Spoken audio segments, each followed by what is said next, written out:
હું વેબ ગ્રુપમાં ઘણા ટાઈમથી છું. ગુજરાતી ચાલશે ને? વેબ ગ્રુપમાં ઘણા ટાઈમથી છું. જ્યારે ક્યાંક ને ક્યાંક એ લોકો કાંદીવલીઝ કે બધું પ્રોગ્રામ કરતા, કોક સ્પોન્સર કરતા ત્યારથી છું.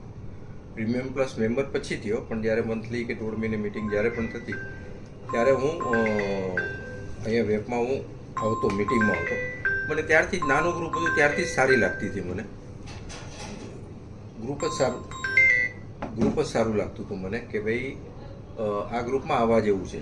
બિઝનેસ મળે ન મળે એ પાર્ટ પછીનો છે મેં કીધું, પણ એક સારું ક્રાઉડ મળે છે, એક સારા માણસો મળે છે, ફેમિલિયર મેમ્બર મળે છે.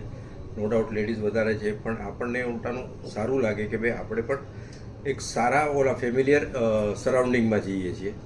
અને આનંદની વાતો થતી અને કરતાં ધીમે ધીમે ગ્રુપ વધવા માંડ્યું. અત્યારે વોટ્સઅપ ગ્રુપમાં લગભગ આઈ થિંક 700ની ઉપર મેમ્બર્સ છે. પણ આ ગ્રુપ છોડવાનું મન નથી થતું, ને પ્રીમિયમ પ્લસ મેમ્બર થયો તો પછી કન્ટિન્યુટી રિન્યૂ કરું છું. છોડવાનું મન નથી થતું.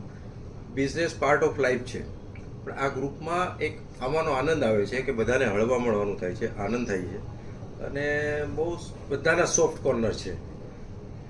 આમાં તમને કેટલા વર્ષ થયા ટોટલ? અને લગભગ મારા ખ્યાલથી 4 થી 5 વર્ષ તો થઈ જ ગયા છે. એટલે નવું હું એ લોકોનું તાજું હતું ત્યારે રાખીબેન, દીપલબેન, દિશાબેન હતા એક, અને એ લોકો બધા ઓર્ગેનાઇઝ કરતા, અને એ રીતે 3-4 જણ. અને પ્રીમિયમ પ્લસ થઈને? પ્રીમિયમ પ્લસ થઈને પણ સારું જ છે ગ્રુપ. પ્રીમિયમ પ્લસ નહીં, તમને કેટલા ટાઈમ? આ લગભગ ત્રીજું રિન્યુઅલ છે. ત્રીજું વર્ષ છે રિન્યુઅલ થયું નવેમ્બરમાં મારું. અને આઈ ગેસ તમને બિઝનેસ પણ સારો મળ્યો? બિઝનેસ પણ મળે છે, દઈએ છીએ, આપીએ છીએ, બધું છે. બિઝનેસ પણ મળે છે. એવું નથી કે બિઝનેસ નથી મળતો, પણ બિઝનેસને હું જનરલી સેકન્ડ પાર્ટમાં ગણું, રિલેશનને ફર્સ્ટ પાર્ટમાં ગણું છું, કે જે રિલેશન અહીંયા સારા મેન્ટેન થાય છે.